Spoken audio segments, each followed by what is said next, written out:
Hey everyone, welcome to easy pharma. तो guys, जैसे कि हमारे यहाँ पे सब्जेक्ट चल रहा है फार्माकोथेरापेutiक्स, तो ये आपका सब्जेक्ट है डी फार्मा सेकेंड ईयर का अकॉर्डिंग टू न्यू सिलेबस। तो इसमें यूनिट फर्स्ट हमारी यहाँ पे चल रही थी, जिसमें कि हमने सारी यूनिट को ऑलमोस्ट यहाँ पे कंप्लीट कर लिया है। लास्ट वीडियो लेक्चर आपका यहाँ पे रहेगा। इसके बाद जो आपकी यूनिट फर्स्ट है ये कंप्लीट यहाँ पे हो जाएगी। तो देखिए, इसके जो वीडियो लेक्चर है जितने हमने इसमें डिस्कस किए हैं उस सभी के लिंक आपको हमारे डिस्क्रिप्शन बॉक्स में मिल जाएगी। यहाँ से आप उनको चेक कर सकते हैं एंड आप हमारे चैनल की प्ले लिस्ट में जा सकते हैं, जहाँ से आप इन सभी वीडियो लेक्चर को इजीली वॉच कर सकते हैं। तो आज हम यहाँ पर लास्ट टॉपिक देखने वाले स्टैंडर्ड ट्रीटमेंट गाइडलाइंस, जिसकी शॉर्ट फॉर्म में STGS। तो ये क्या होती है, हमारी कुछ स्टैंडर्ड ट्रीटमेंट गाइडलाइंस होती हैं जो एक तरह से दी गई हैं किसी भी पेशेंट को ट्रीट करने के लिए। यानी एक तरह से जो पेशेंट्स हैं उनको जो हेल्थ केयर दी जा रही है, ट्रीटमेंट दिया जा रहा है, वो बहुत ही अच्छे से एक तरह से प्रोवाइड किया जा सके, इसके लिए कुछ स्टैंडर्ड ट्रीटमेंट गाइडलाइंस यहाँ पे हम डिस्कस करेंगे। तो इसको हिंदी में हम कहते हैं मानक उपचार दिशा निर्देशक, यानी उपचार की दिशा के निर्देश।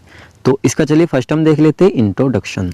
तो चलिए पॉइंट टू पॉइंट इसको हम डिस्कस कर लेते हैं। स्टैंडर्ड ट्रीटमेंट गाइडलाइंस, जिसको हम यहाँ पे ट्रीटमेंट प्रोटोकॉल्स भी यहाँ पे कह सकते हैं, साथ में प्रिस्क्राइबिंग पॉलिसीज, एक तरह से कैसे हमें प्रिस्क्रिप्शंस लिखना चाहिए उसकी डायरेक्शन भी यहाँ पे आप कह सकते हैं, are systematically developed statements design to assist prescriber in making decision about appropriate treatment and health care for specific clinical. सीधा सीधा इसमें आप समझिए, जो ये हमारा क्या है, जो स्टैंडर्ड ट्रीटमेंट गाइडलाइंस हैं, इसको हम यहाँ पे ट्रीटमेंट प्रोटोकॉल्स भी कह सकते हैं, प्रिस्क्राइबिंग पॉलिसीज भी कह सकते हैं। आज सिस्टमेटिकली डेवलप्ड स्टेटमेंट, जो हमारा एक सिस्टमेटिकली क्या है, डेवलप्ड ट्रीटमेंट है, जो एक तरह से डिज़ाइन किया गया है असिस्ट प्रिस्क्राइबर। जो हमारे डॉक्टर्स होते हैं जो क्या करते हैं, प्रिस्क्रिप्शंस लिखते हैं, उनको एक तरह से असिस्ट करने के लिए कि भाई आप प्रिस्क्रिप्शन को इस तरह से लिखिए, आप किसी पेशेंट को ये डिसीज़ है तो इस तरह से आप दवाई लिखिए, या ये ट्रीटमेंट आप उसको दीजिए, ये दवाइयाँ उसमें काम आ सकती हैं। एक तरह से क्या फॉर्मूला है उस प्रिस्क्रिप्शन को लिखने का, जिससे पेशेंट का जो ट्रीटमेंट है वो अच्छी तरीके से हो सके। तो ये कुछ गाइडलाइन जो एक तरह से गवर्नमेंट के थ्रू यहाँ पे दी हुई है, जिससे जो क्या है, हमारा एक डॉक्टर से है वो प्रिस्क्रिप्शन लिख रहा है, मेकिंग डिसीजन, वो एक अच्छा डिसीजन ले सके अबाउट एप्रोप्रिएट ट्रीटमेंट, एक अच्छे ट्रीटमेंट के लिए, एंड हेल्थ केयर यानी उसके स्वास्थ्य के लिए, फॉर किसके लिए, क्लिनिकल यानी पेशेंट की हेल्थ के लिए। तो आई होप आपको पूरा ही पॉइंट बहुत ही अच्छे से यहाँ पे समझ आया होगा। यानी जो क्लिनिकल प्रॉब्लम्स होती हैं, एक तरह से अभी क्लिनिकल प्रॉब्लम्स क्या होती हैं, एक तरह से ट्रीट करना किसी भी पेशेंट को, यानी क्लिनिकल प्रॉब्लम्स आप सीधा बीमारियाँ यहाँ पे कह सकते हैं। नेक्स्ट हम देख लेते हैं STGS यानी standard treatment guidelines, ensure evidence based clinical practice and quality of care. सीधा सीधा बीच हमने एक टॉपिक पढ़ा था एविडेंस बेस्ड मेडिसिन्स, तो यहाँ पे एविडेंस बेस्ड क्लिनिकल है एक तरह से। तो सीधा सीधा हम समझते हैं जो हमारे एक तरह से एविडेंस बेस्ड है क्लिनिक के लिए, एक तरह से कैसे हमें जो क्लिनिकल सर्विसेज है वो यहाँ पे देनी चाहिए, उसी एविडेंस के बेस पे जो है प्रैक्टिस है ये यहाँ पे दी जाती है। साथ में क्वालिटी ऑफ केयर, एक तरह से पता लगाने के लिए जो हमारी केयर एक तरह से वो दी जा रही है उसकी क्वालिटी यहाँ पे क्या है, अच्छी है या नहीं है। नेक्स्ट हम देख लेते हैं की features of A successful standard treatment guidelines manual. सीधा सीधा हम कह सकते हैं हमारे जो यहाँ पे स्टैंडर्ड ट्रीटमेंट गाइडलाइंस है उसकी विशेषता यानी की फीचर्स यहाँ पे क्या क्या रहने वाले हैं, उसके मैनुअल को यहाँ पे हम डिस्कस करेंगे। तो चलिए यहाँ पे देख लेते हैं हम many features of STG manual, यानी जो हमारी स्टैंडर्ड ट्रीटमेंट गाइडलाइंस है उसके मैनी फीचर्स होते हैं जो यहाँ पे हम डिस्कस करेंगे। फर्स्ट जैसे सिंप्लिसिटी, आसान, creativity, treatment standards for all level of health care facility, जो हमारा ट्रीटमेंट लेवल होता है all health care levels facility वो यहाँ पे ये होता है, यानी एक तरह से प्रोवाइड किया जा रहा है। Medicine supply based on standards, regular updating, user friendly. तो गाइस इन सभी को थोड़ा सा डिटेल में हम यहाँ पे डिस्कस करेंगे। इसके अंदर फर्स्ट हम देख लेते हैं simplicity, number of health problem is limited to the commonly observe condition. तो यहाँ पर जो नंबर ऑफ हेल्थ एक तरह से क्वांटिटी संख्या होती है किस चीज़ की, हेल्थ प्रॉब्लम की, जो हमें बीमारियाँ होती हैं, इज लिमिटेड होती है to the commonly observe condition, commonly observe condition के लिए। नेक्स्ट हम देख लेते हैं each clinical conditions list a few salient future. तो जितनी हमारी क्लिनिकल कंडीशंस लिस्ट होती है उसके क्या होते हैं, फ्यू सिलेंट फ्यूचर्स होते हैं विद क्लियर, और साथ में क्लियर करते हैं एंड यहाँ पे प्रिसाइज करते हैं इंफॉर्मेशंस ऑफ, जो हमारी फार्माकोलॉजिकल एक तरह से कह सकते हैं इन्फॉर्मेशन होती है, साथ में हमारी जो नॉन फार्माकोलॉजिकल ट्रीटमेंट होता है उसके लिए। देन चलिए नेक्स्ट पॉइंट यहाँ पे हम देख लेते हैं क्रिएटिबिलिटी, तो इसको हिंदी में हम कहते हैं विश्वसनीयता। चलिए इसमें हम देख लेते हैं guidelines developed by the most stemmed यानी अनुभवी and experience clinicians in the country. तो देखिए हमारे जो स्टैंडर्ड ट्रीटमेंट गाइडलाइंस हैं ये हमारी काफ़ी ज़्यादा यूज़फुल एक तरह से इंपॉर्टेंट होती हैं। तो इसलिए ऐसा नहीं है इनको कोई भी यहाँ पे एक तरह से बना देता है, ये हमारी डेवलप्ड एक तरह से बनाई जाती हैं मोस्ट स्टेम्ड यानी बहुत ही अनुभवी और experience clinicians in the country. Country के अंदर जो बहुत ही ज़्यादा अनुभवी और एक्सपीरियंस, जिनको बहुत ही ज़्यादा एक्सपीरियंस हमारे क्लिनिशियंस होते हैं उनके थ्रू यानी कंट्री के अंदर। और revision is done based on their our experience. और देखिए ये जो हमारी एक तरह से क्या है गाइडलाइंस है, स्टैंडर्ड ट्रीटमेंट गाइडलाइंस, इसमें एक तरह से संशोधन अगर उन्हें करना है तो वो इसको अपने एक्सपीरियंस के बेस पे ही इसको यहाँ पे करते हैं। नेक्स्ट हम देख लेते हैं थर्ड यहाँ पे treatment standards for all levels of health care facilities. चलिए इसको यहाँ पर हम समझते हैं, यानी हमारा जो स्टैंडर्ड ट्रीटमेंट है किसके लिए, जितनी भी हमारी हेल्थ केयर फैसिलिटी हैं जितने भी लेवल की हैं उसके लिए यहाँ पे ये गाइडलाइंस हम देख लेते हैं। Some standard treatment is used by health care provider. तो कुछ हमारे स्टैंडर्ड ट्रीटमेंट इस तरह के होते हैं जिनको एक तरह से यूज़ किया जाता है हेल्थ केयर प्रोवाइडर जो हमारे होते हैं एक तरह से जो हेल्थ को केयर प्रोवाइड कराते हैं यानी स्वास्थ्य है। सीधा सीधा हम कहें however the referral criterion differ. हालांकि क्या होता है कि हमारा जो रेफरल यहाँ पे मानदंड एक तरह से हम कह सकते हैं ये यहाँ पे डिफरेंट होता है। नेक्स्ट चलिए देख लेते हैं the treatment of first choice for a patients is decided based on the patients diagnosis and conditions. तो एक तरह से आपको अगर किसी पेशेंट का ट्रीटमेंट करना है तो देखिए वहाँ पे जो फर्स्ट एक तरह से चॉइस होती है वो पेशेंट की होती है, या वो आपसे थेरेपी ले लेगा, डायरेक्ट मेडिसिन ले लेगा, उसको ऑपरेशन कराना है, उसको इंजेक्शन लगाना है, उसको इंजेक्शन दवाई खानी है। एक तरह से जो केयर लेने का डिसीजन होता है वो पेशेंट के ऊपर ही होता है, यानी उसको केयर लेनी है या उसको वो केयर नहीं लेनी है। तो ये जो यहाँ पे एक तरह से क्या होगी कंडीशन है यानी सिचुएशन है, ये पेशेंट की फर्स्ट होती है। उसके बाद जो होता है यहाँ पे जो हमारा एक तरह से जो केयर दे रहा है फिर उसके बाद ये उसका होता है। केयर अगर आपसे लेना चाह रहा है तो ही आप उसको केयर देंगे, अगर वो आपसे कोई ट्रीटमेंट लेना ही नहीं चाह रहा है तो आप उसको ट्रीटमेंट वहाँ पे क्यों देंगे। हम देख लेते हैं medicine supply based on standards. तो मेडिकल सप्लाई जो हमारी बेस्ड होती है स्टैंडर्ड्स के ऊपर। देख लेते हैं medicine supply must match with the standard treatment and essential medicine list. तो हमारी जो एक तरह से मेडिसिन की यहाँ पे सप्लाई होती है वो मैच होनी चाहिए यहाँ पे स्टैंडर्ड ट्रीटमेंट जो हमारी गाइडलाइंस एक तरह से है उसके साथ में, और हमारी जो एसेंशियल मेडिसिन लिस्ट जो हमने पीछे आपको पढ़ाया था, यानी वो मेडिसिन जो हमारी एसेंशियल लिस्ट में एक तरह से इंक्लूड की जाती हैं साथ में स्टैंडर्ड ट्रीटमेंट के साथ में। तो हमारी जो मेडिसिन की सप्लाई एक तरह से की जा रही है वो इसके साथ में मैच होनी चाहिए। नेक्स्ट हम देख लेते हैं रेगुलर अपडेटिंग। अब देखिए रेगुलर अपडेटिंग आप समझ रहे हैं, जो हमारी रेगुलर अपडेटिंग आती है इससे रिलेटेड तो वो भी हमें यहाँ पे देना होता है। जैसे any change in the therapeutic options and bacterial resistance pattern should be included in the revised version two reflect current recommendations.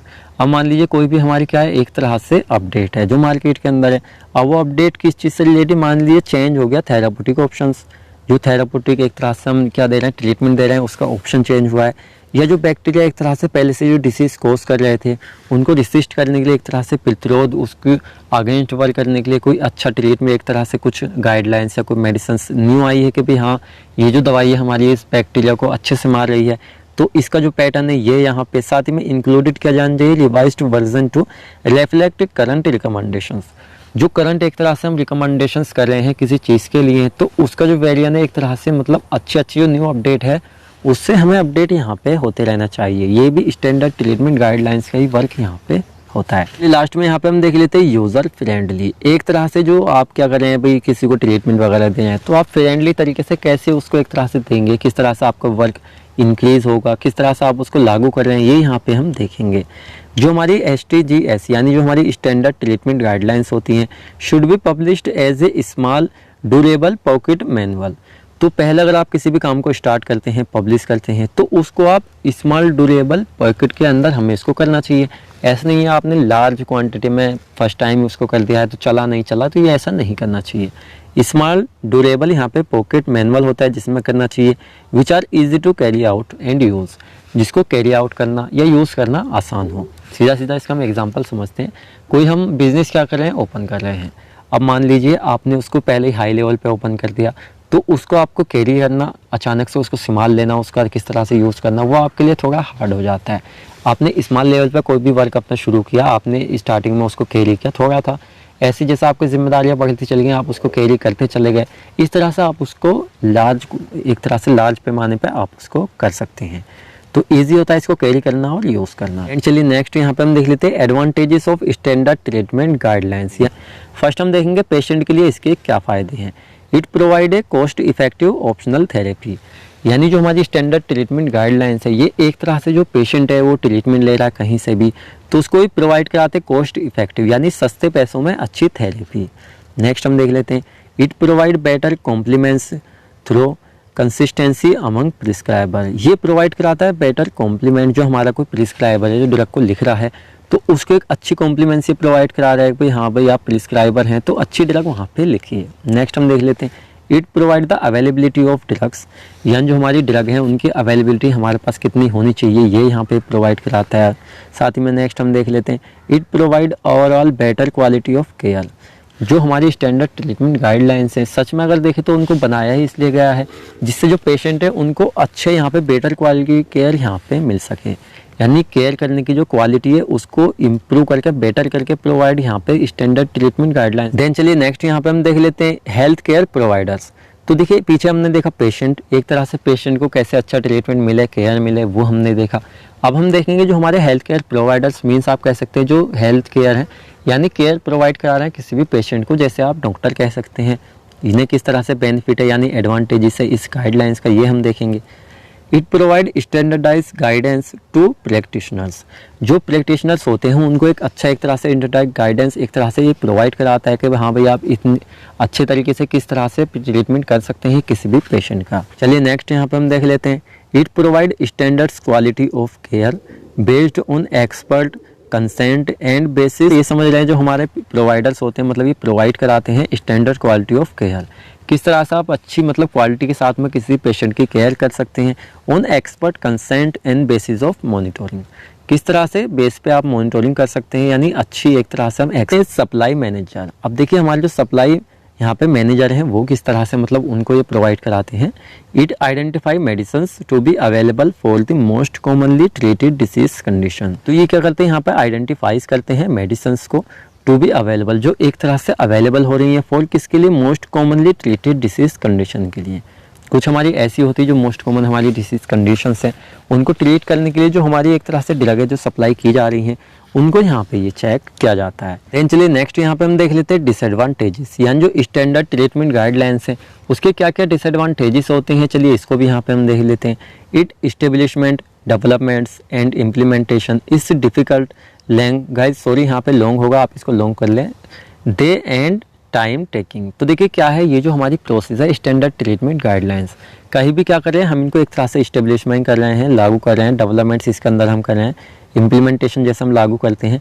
तो ये क्या होता है एक तरह से डिफ़िकल्ट वर्क होता है हमारा और ये टाइम टेकिंग और इसमें काफ़ी ज़्यादा टाइम भी हमारा लगता है, तो इसलिए थोड़ा सा डिसएडवांटेजेस भी इसका हो जाता है। It needs regular updation to reflect changes in treatment strategies etcetera.